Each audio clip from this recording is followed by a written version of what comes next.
இன்னும் 3 நிமிடம் மட்டுமே கால அவகாசம் உள்ளது. அதற்குள் நான் சொல்லும் இந்த பதிவினை நீ முழுவதுமாக கேட்டுவிடு. என்னை நிராகரித்து அவமதிப்பு செய்யாதே. பிறகு நீதான் வருத்தப்படுவாய். உன்னைத் தேடி உன் அன்னையான நான் வரப்போகிறேன்.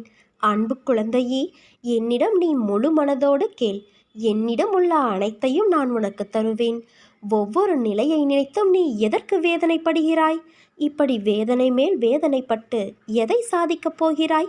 வெளியே வா. அப்போது என் ஆசி உனக்கு முழுவதுமாக கிடைக்கும்.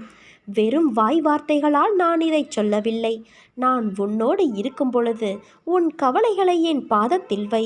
அதன் பிறகு நடப்பதைப் பார். உன்னை படைத்தவள் நான். நம்பிக்கையும் பொறுமையும் கொண்டு இரு. உன் கர்ம பலன்கள் முடிந்துவிட்டது. எப்போது நீ என்னை நினைவில் நிறுத்தி கொண்டு பூஜை செய்தாயோ அப்போதே உன்னுடைய கர்ம பலன்கள் பொடி பொடியாகிவிட்டது.